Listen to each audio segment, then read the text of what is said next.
It's my pleasure to welcome you here today for this policy forum on preventing and responding to conflict-related sexual violence, examining the use of UN sanctions. As we're all aware, patterns of CRSV persist in conflicts across the globe. In acknowledgement of this, the UN Security Council has recognized CRSV as a threat to security and an impediment to the restoration of peace.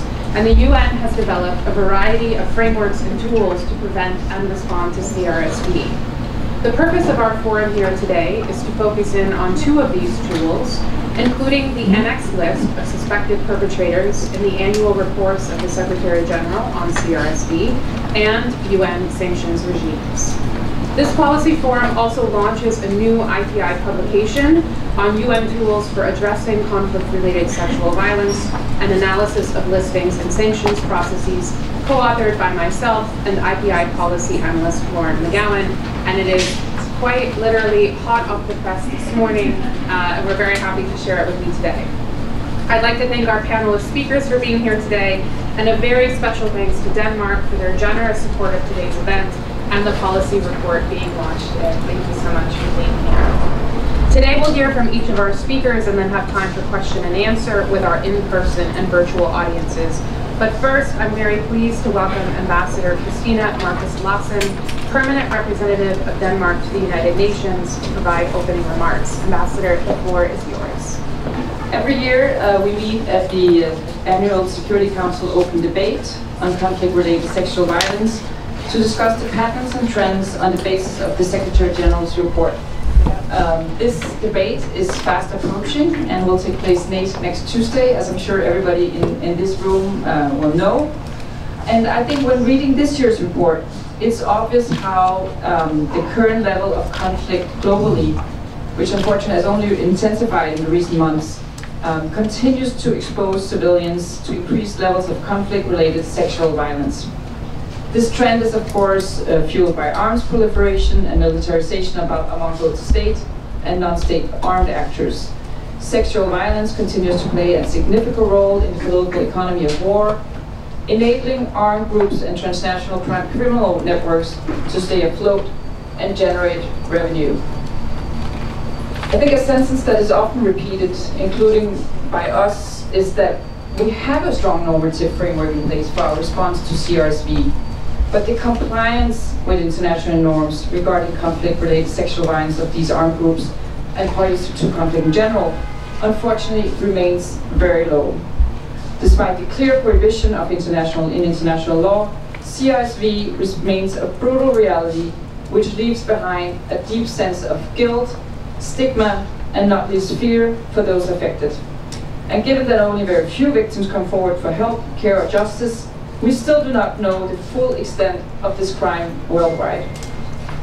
Let me just, at this point, take a moment to express our appreciation for the Office of the Special Representative of the Secretary General on Sexual Violence and Conflict, also represented here today.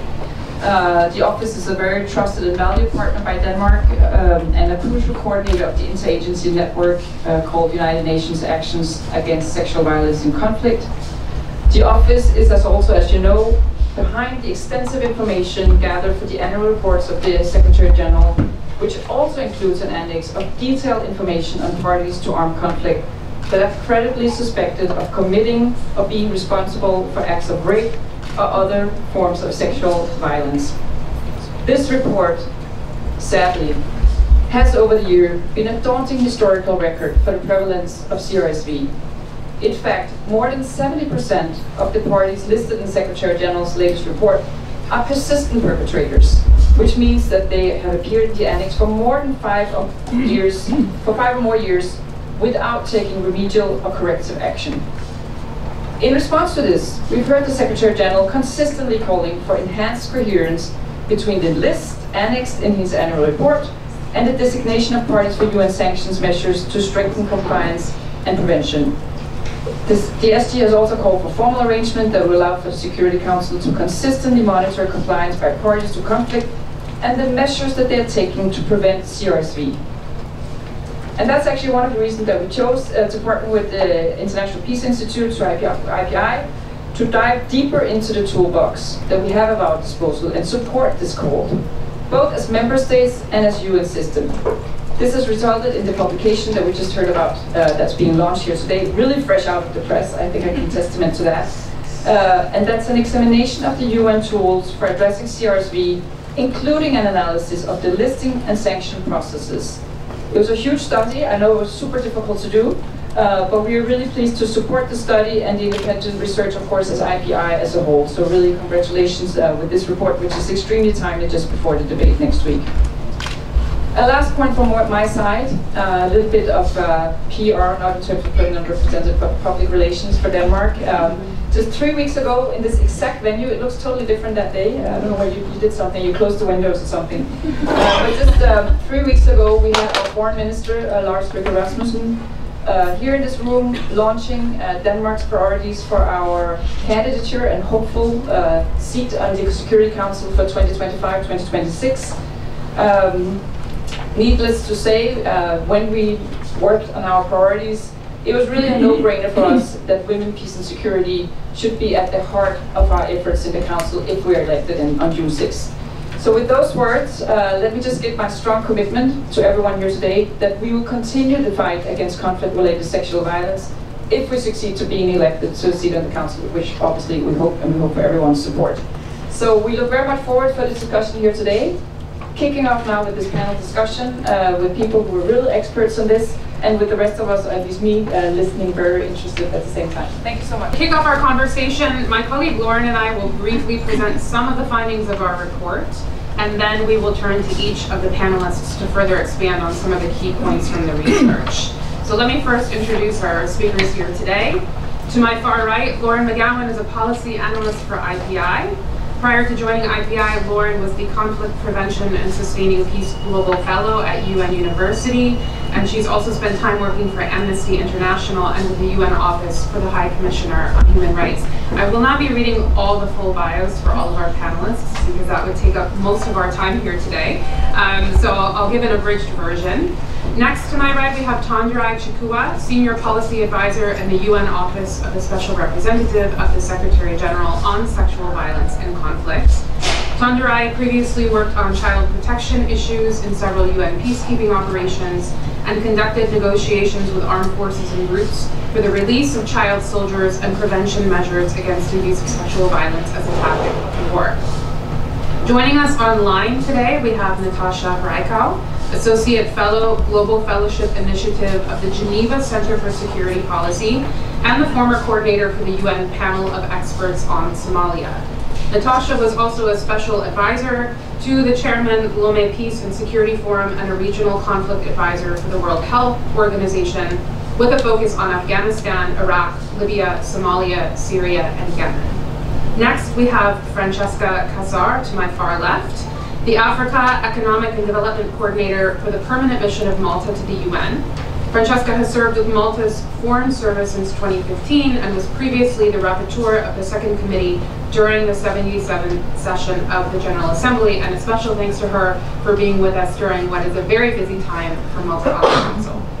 And then finally, I'm pleased to welcome Pauline Brosch, Policy Specialist, Protection and Transitional Justice for UN Women. Pauline leads UN Women's global work on protection, including CRSV, and she previously served on UN Women's team working on the Security Council.